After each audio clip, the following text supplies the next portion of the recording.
అందరికీ నమస్కారం. ఇవాళ మనతో ప్రముఖ ఆధ్యాత్మికవేత్త famous astrologer doctor Molapudi Satyanarayana గారు మనతో ఉన్నారు. వారితో మాట్లాడదాం. గురుగారు నమస్కారం. నమస్కారం మనకంట. గురుగారు, సెప్టెంబర్ నెలలో మేషరాశి వారికి ఎలాంటి ఫలితాలు ఉండబోతున్నాయి కాస్త వివరించండి. మేషరాశి వారికి ఎప్పుడు కూడా స్లోగా ఉంటారు వీళ్ళు. అసలు ఫుల్ స్పీడ్లో ఫుల్ ఎనర్జెటిక్గా ఉండాల్సిన రాశి అనమాట.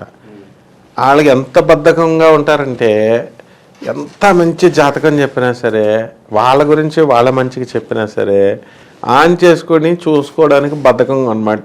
అందుకే నేను తరతరాల నుంచి నేను అబ్జర్వ్ చేస్తున్నాను, అందరిలోకెల్లా అతి తక్కువ వ్యూస్ ఎవరికైనా సరే వచ్చేది మేషరాశి. అంటే వాళ్ళ దాని మీద ప్రతి దాని మీద శ్రద్ధ పెట్టరు. చేద్దాంలే చూద్దాంలే, కుజుడు కదా అధిపతి, అందుకని అలాగే అయిపోతూ ఉంటారు. ఇప్పుడు ఈ సెప్టెంబర్ నెలలో మేషరాశి వారికి గ్రహస్థితి, రాహువేమో మీనరాశిలో, శనిమేమో వక్రించి కుంభరాశిలో, ఆ తర్వాత గురుడేమో వృషభ రాశిలో, ఆ కుజుడు వచ్చేసరికి చక్కగా సింహరాశిలోకి వచ్చేస్తాడు. మరి ఈ ఈ బుధుడు కుజుడు వచ్చేసరికి మనకి మిథున రాశిలో ఉండి ఎప్పుడో అక్టోబర్ 20 తర్వాత కర్కాటక రాశిలోకి వస్తాడు. ఇకపోతే ఈ రవి ఏమో కన్యారాశిలోకి వచ్చేస్తాడు సెప్టెంబర్ 17 నుంచి.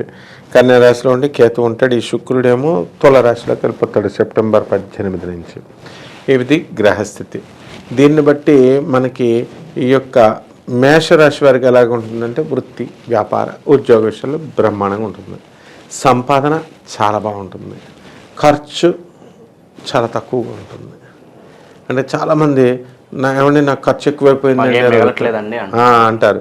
అసలు నీకు సంపాదన ఎంతలా అని అడిగితే, ఏం చేస్తున్నాడు ఈ సంపాదన, ₹1,00,000 శాలరీ అండి మాకు మిగలట్లేదు అంటాడు. అంటే మొత్తం తినేస్తున్నాడు ఏడు అసలు. ఇది ఈ మేషరాశి వాళ్ళ పరిస్థితి అలా ఉంటుంది. కానీ ఎస్పెషలీ ఈ సెప్టెంబర్ నెలలో వీళ్ళకి మిగులుతుంది అనమాట పైసలు. ఇకపోతే మనశ్శాంతి లోపం ఉంటుంది వీళ్ళకి. ఈ సెప్టెంబర్ నెలలో చాలా బాధలు పడుతూ వాళ్ళ బాధలంతా కూడా మొత్తం కొట్టడు, మొత్తం ఊరందరికి ఫోన్లు కొట్టడం, చెప్పడం బాధలు. వాళ్ళ పిచ్చెక్కిపోయి ఏ లెవెల్లో ఉంటారంటే వీళ్ళకి వాళ్ళ తల్లిదండ్రులే ఫోన్లు ఎత్తారు అనమాట. ఆ విధంగా భయపెట్టేస్తారు మేషరాశి వారు. మార్కెటింగ్ ఏజెంట్స్ ఉంటారు కదా, ఎల్ఐసి ఏజెంట్స్, వాళ్ళకి చాలా బాగుంటుంది. తిరిగే ఉద్యోగం చేసే వాళ్ళకి తల్లిదండ్రుల వల్ల కానీ, బయట వీళ్ళ పిల్లల వల్ల కానీ మెంటల్ టెన్షన్స్ అనేటివి ఉంటాయి.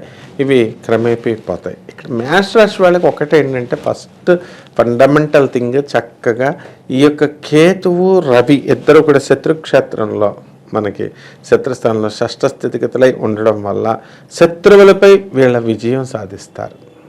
అద్భుతంగా వీళ్ళకి మన భారతదేశం పైన వీళ్ళకి ఎవరైతే మేషరాశి వాళ్ళు ఉన్నారో కమాండర్లు, అదే ఆర్మీ అంతా కూడా, సో ఏదో ఒక యుద్ధంలో వాళ్ళు పాపం పాల్గొంటున్నారు, వెళ్ళి శత్రువులను జయించి వస్తున్నారు. అదనమాట అక్కడ విశేషం. ఆ తర్వాత విద్యార్థుల దగ్గరకు వచ్చేసరికి విద్యార్థులు బాగా చదువుతారు, అందులో డౌట్ లేదు. మార్కులు ఎక్కువ కష్టపడకపోయినా మార్కులు చక్కగా వస్తాయి. ఇక ప్రైవేట్ ఉద్యోగస్తులు ఉంటారు. వీళ్ళు ప్రైవేట్ ఉద్యోగస్తులు ఉద్యోగాల్లో బాగుంటాయి. వీళ్ళకి ఈ అమెరికా, లండన్, ఈ దేశాలు వెళ్ళాలని ఆశలు ఉంటాయి వీళ్ళకి. అవి నెరవేరడానికి అవకాశాలు ఉన్నాయి. అండ్ నెక్స్ట్ వచ్చేసరికి మనకి బుధగ్రహము మనకి నరాలకు సంబంధించిన వీక్నెస్, టెన్షన్లకు సంబంధించినటువంటి వీక్నెస్, ఇంటెలిజెన్స్కి సంబంధించినటువంటి గ్రహం అది. ఆ గ్రహం చాలా బాగుందనమాట. కర్కాటక నుంచి చక్కగా ఈ సింహరాశికి మనకి సెప్టెంబర్ 4 తర్వాత, అంటే మొదటి 3 రోజుల కంటే కూడా క్రమేపీ డెవలప్ అవుతూ ఉంటుంది. మేనమామల వల్ల లాభం, తర్వాత మేనమామల వల్ల లాభం అంటే ఎలా వస్తుంది, ఇప్పుడు మీ పొలాన్ని ఆయన చేయడం కానీ, లేకపోతే మన పొలంగా ఆయన తన పొలంగా, తన సొంత పొలంగా తను చూసుకున్నాడంటే బ్రహ్మాండంగా ఉంటుంది కదా, ఆ విధంగా అనమాట. అలాగే మహిళల దగ్గరికి వచ్చేసరికి కాస్త మనశ్శాంతి లోపం అనేటటువంటిది ఉంటుంది. ఎందుకంటే వీళ్ళ ఈ కమ్యూనిటీల్లో డ్యాన్సులు, గేమ్స్లు, ప్రోగ్రామ్స్, పార్టీస్ వీటితో ఎంజాయ్ చేస్తూ ఉంటారు. కాబట్టి మనశ్శాంతి అనేటటువంటిది కొంచెం తక్కువగానే ఉంటుంది. అలాగే ఈ యొక్క వడ్డీ వ్యాపారస్తులు ఎవరైతే ఉన్నారో ఆ వడ్డీ వ్యాపారస్తుల పరిస్థితి కూడా మనకు చాలా బాగుంటుంది. కాబట్టి ప్రాబ్లం ఏం లేదు, వడ్డీ రూపాల్లో అన్నీ కూడా వచ్చేస్తాయి. సొంత ఇళ్ళు లేనటువంటి వాళ్ళు సొంత ఇల్లు కొనుక్కుంటారు, స్థలాలు లేనటువంటి వాళ్ళు స్థలాలు కొనుక్కుంటారు. ఇంకా స్త్రీ పురుషులంతా కూడా మొత్తం వాతావరణం ఒక యుద్ధ రీతిలో మనకి ఈ యొక్క రాశి వారికి ఉంటుందన్నమాట. ఆరోగ్యం దగ్గరికి వచ్చేసరికి ఆరోగ్యం కూడా చాలా బాగుంటుంది.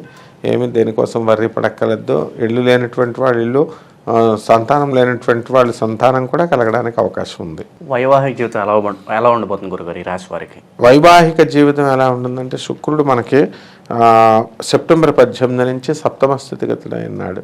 సో స్వక్షేత్రంలో ఉన్నాడు కాబట్టి స్వక్షేత్రగతుడైనటువంటి గ్రహాన్ని కానీ ఉచ్చస్థితి గ్రహుడైనటువంటి గ్రహాన్ని కానీ లగ్నాన్ని చూస్తే లగ్నం బాగుంటుంది.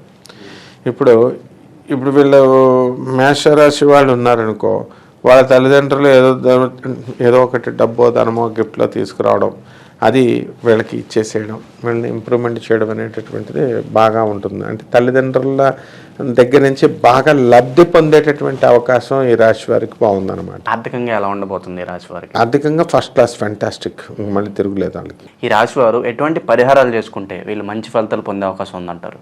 రెమెడీస్ దగ్గరికి వచ్చేసరికి ఇంకా బాగా ఉండడం కోసం ఈ వారంలో, ఈ నెలలో వీళ్ళు ఈ యొక్క మేషరాశి వారికి మనకి గురు బలం బాగా ఉండాలి.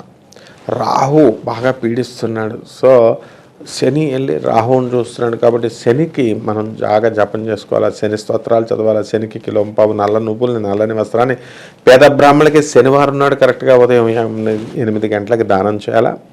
అలాగే నవగ్రహాలయం చుట్టూ శనివారం నాడు చుట్టూ తిరుగుతూ ఉండాలి.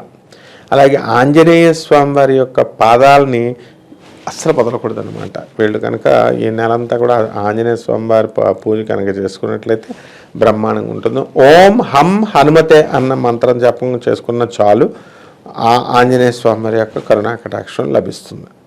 5వ తారీఖు కానీ, బుధవారం కానీ, 2వ నెంబర్ కానీ వీళ్ళకి కలిసి వస్తుంది. వీళ్ళకి ఏం చేయాలంటే ఇట్లాంటి వాళ్ళు ఆరోగ్యపరంగా ఏమైనా లేదా వ్యాపార పరంగా ఏమైనా మనం చేసుకోవాలా అంటే బుధగ్రహ పూజ చేసుకోవాలి. వీళ్ళు స్తోత్రాలు చదువుకోవాలి. తర్వాత అంతా కూడా అన్ని రకాల వ్యాపారాలు కూడా సక్సెస్ అవుతారు వీళ్ళు. ఏ వ్యాపారాలు అంటే ఇప్పుడు ఇండివిజువల్ మనం చార్ట్ని కనుక చూస్తే వ్యక్తుల్ని వాళ్ళు మనకు కనుక ఫోన్ చేసినట్లయితే తప్పకుండా మనం వాళ్ళకి ఇండివిజువల్ చార్ట్ అనేటటువంటిది సహాయం చేయవచ్చు. అయితే అందరూ చేయకూడదు. ఎవరికైతే వ్యక్తిగత పరిశీలన సీరియస్నెస్ ఉన్నటువంటి వాళ్ళు మనల్ని దగ్గరికి అప్రోచ్ అయితే వాళ్ళకి మనం దారి చూపిస్తాం.